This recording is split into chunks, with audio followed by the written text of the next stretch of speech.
श्रुतिस्मृतिपुराणानाम् आलयं करुणालयं नमामि भगवत्पादं शङ्करं लोकशङ्करम्। नमः सर्वेभ्यः। अहमस्मि सोमा मण्डल। मम प्रस्तुतविषयः भवति ब्रह्मणः अभिन्ननिमित्तोपादानत्वम्। यतो वा इमानि भूतानि जायन्ते येन जातानि जीवन्ति यत् प्रयन्त्यभिसंविशन्ति इति तैत्तिरीयवाक्यम् अधिकृत्य व्यासमहर्षिणा जन्मत्यस्य यतः इत्यस्मिन् सूत्रे परिदृश्यमानस्य जगतः जन्मस्थितिभङ्गस्य कारणं सर्वज्ञः सर्वशक्तिः ब्रह्म इत्याम्नातम्।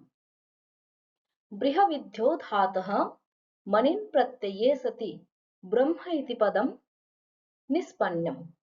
अस्य अर्थः निरतिशयं महत्त्वम्।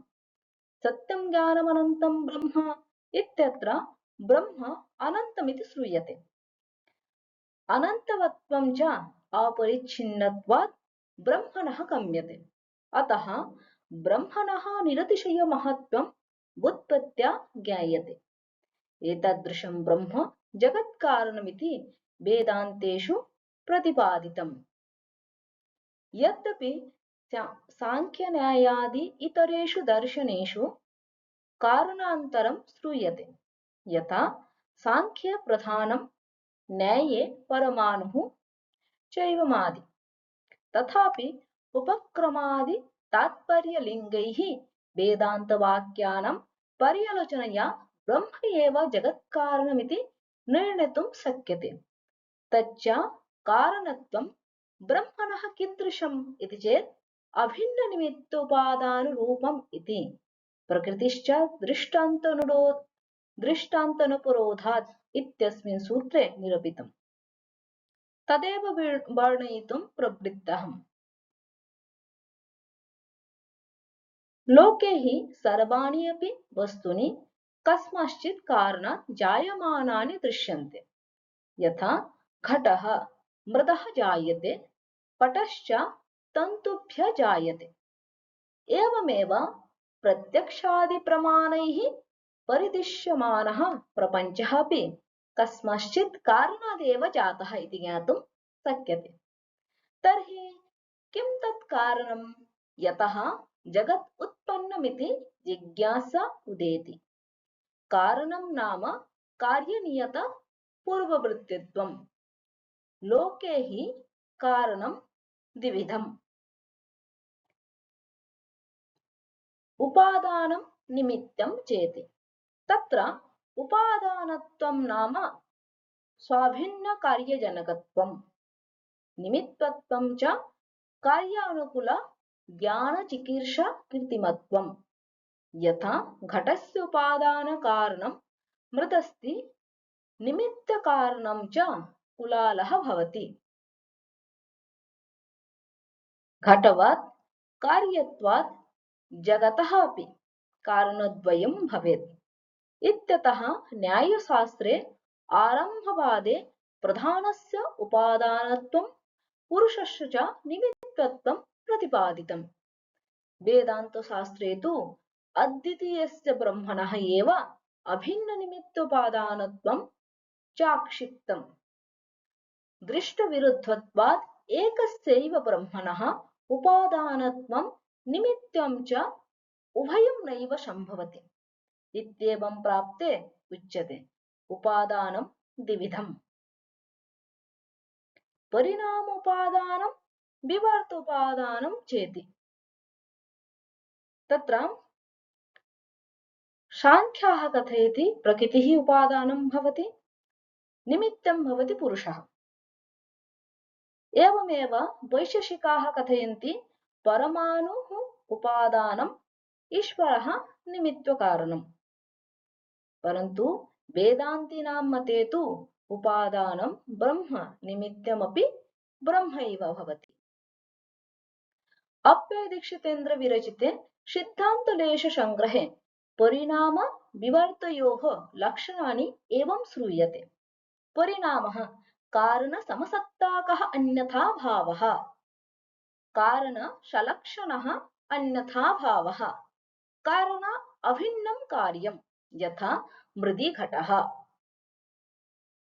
तत्र विवर्तकारणं कीदृशमित्युक्तौ कारणविषमसत्ताकः अन्यथा भावः, कारणविलक्षणः अन्यथा भावः, कारण अभेदं विनैव तद्व्यतिरेकेन दुर्वचं कार्यं, यथा रज्जौ सर्पः इति भ्रमः।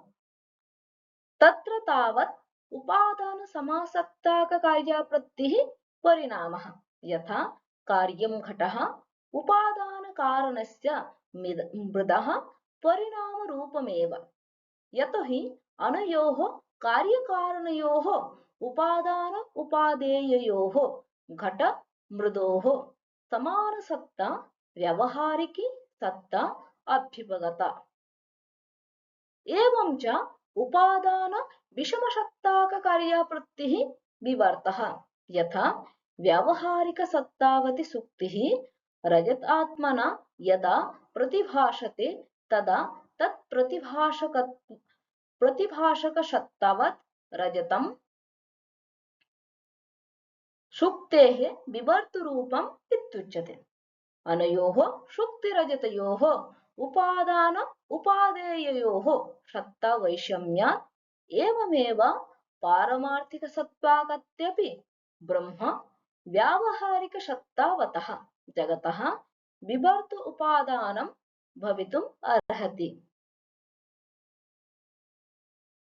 अपि च नास्यमानस्य कार्यस्य सोपादाने एव लयः इति नियमात् ब्रह्मणः उपादानत्वं दर्शयितुं यत्प्रयन्त्यविषं विशन्ति इति श्रुतिभागेन ब्रह्मणि सर्वभूतलयः उक्तः।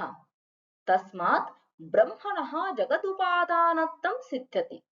भवतु नाम प्रपञ्चोपादानं ब्रह्म, तद् उपादानत्वे सिद्धे सत्यपि उपादान मृदातिरिक्तेन कुलालः इव अस्य जगतः उपादान ब्रह्म व्यतिरेकेन किञ्चित् अन्यदेव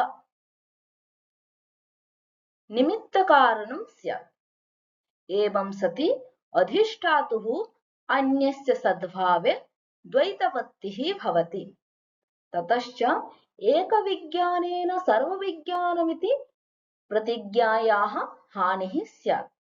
तन्निवारयितुं ब्रह्मणः निमित्तकारणत्वम् अम्नातम्। तदैक्षता बहुस्यां प्रजायेय सा इक्षाञ्चक्रे इत्यादिषु ब्रह्मणः इक्षापूर्वककर्तृत्वं श्रूयते। इक्षापूर्वकं च कर्तृत्वं कुलालादिनिमित्तकारणेषु एव प्रतिलम्भात् अप्रत्युहं ब्रह्मणः निमित्तकारणत्वं सिद्ध्यति। स आत्मानं स्वयम् अकुरुत इति श्रुत्या अधिष्ठानान्तरस्य निषेधे सति अद्वितीयत्व सिद्धिः प्रतिज्ञा अनुपरोधश्च।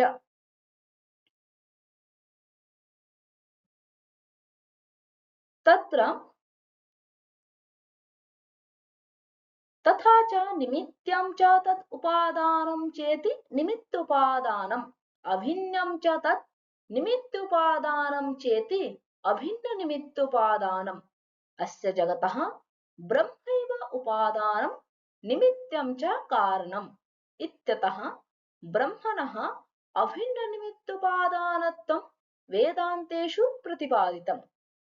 यथा लुता तन्तुकार्यं प्रति सा प्रधानतया निमित्तं सा शरीरप्रधानतया च उपादानं भवति, तथैव ब्रह्म सा चैतन्यस्वरूपप्रधानतया जगतः निमित्तकारणं सोपाधिभूत मायाप्रधानतया च उपादानकारणं भवति। त्रिगुणात्मिका हि माया ईश्वरस्य उपाधिभूतः शक्तिः। यथोक्तं मायां तु प्रकृतिं विद्यात् मायिनं तु महेश्वरमिति। मायाशक्त्या एव निर्विशेष ब्रह्म जगत् स्रष्टुं प्रभवति, येन तद् ब्रह्म जगतः अभिन्न निमित्तोपादानं भवति। तत्र मुण्डकोपनिषदि उक्तमस्ति, यथोर्नाभिः सृजते गृह्णते च यथा पृथिव्याम् ओषधयः सम्भवन्ति यथा सतः पुरुषात् केशलोमानि तथा अक्षरात् सम्भवतीह विश्वम्। नाम यथा ऊर्ध्वनाभि नाम लूता सा शरीरप्रधानतया तन्तुः उपादानं सा प्रधानतया निमित्तं च भवति तद्वत् अक्षरं नाम अक्षरं ब्रह्म इति।